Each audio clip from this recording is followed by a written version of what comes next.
We continue our Safe Kids campaign here on 6 News. Tonight, a look at concussions and how this injury is too often ignored or misdiagnosed. 6 News reporter KALIE MARANTETTE is here for you now with a look at how the injury still affects a local athlete years later. Lauren, this is one topic I can even relate to. I got a concussion in a car accident back in 2014 and another playing college volleyball, as you can see right there, which isn't typically considered a contact sport. I sat down with a guy who knows all about concussions too well. That was one decision that I wish I could go back and change and step away from my senior year, as hard as that would have been for me, but I know that's what I should have done.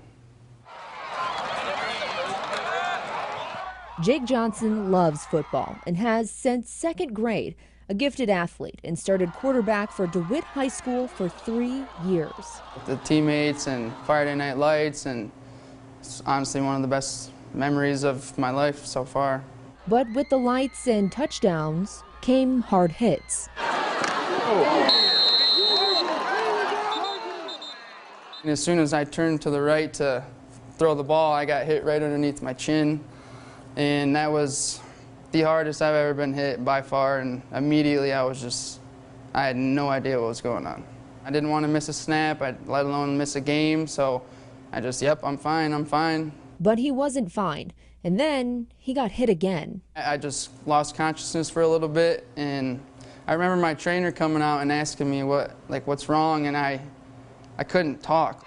Jake had a concussion, but that didn't stop him from getting a full ride to play football at Central Michigan University. And during his first game as QB during his sophomore year, I took one just routine tackle, kind of whiplashed my head a little bit, but that was the last play of football I've ever played.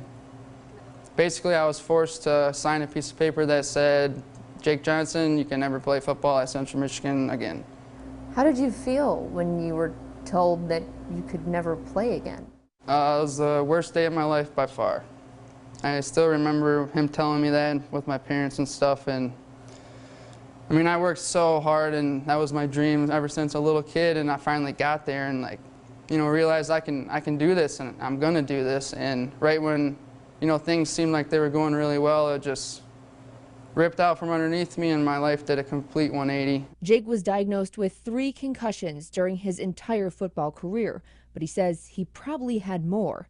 It even affected his schooling. I couldn't even get through 1 hour sometimes. I'd go home and just go to sleep in a dark room because it was just too much for me, and trying to focus and read, it just triggered my really bad migraines all the time. Dr. David Kaufman is the professor and chair of neurology and ophthalmology at Michigan State University. He says concussions are common during contact sports like ice hockey, soccer, and football. I think the primary symptom is headache. After that would be memory disturbances or cognitive decline. The other common complaint is the student athlete may complain of everything being slowed down. And while Jake was unconscious for one of his concussions, a major misconception is that you have to be unconscious to get a concussion. Only 9% of people with concussion become unconscious. 91% of people are still awake. Jake says memory loss has been an issue to this day. It's kind of crazy to me that at 24, it's sometimes hard for me to remember what I did 2 days ago, or my senior year. Looking back on it, it's just a blur to me. His advice to young athletes: listen to your body. No matter who you are, it'll catch up with you in the long run, and it's not something that you can just tough it out and get through when it's your brain.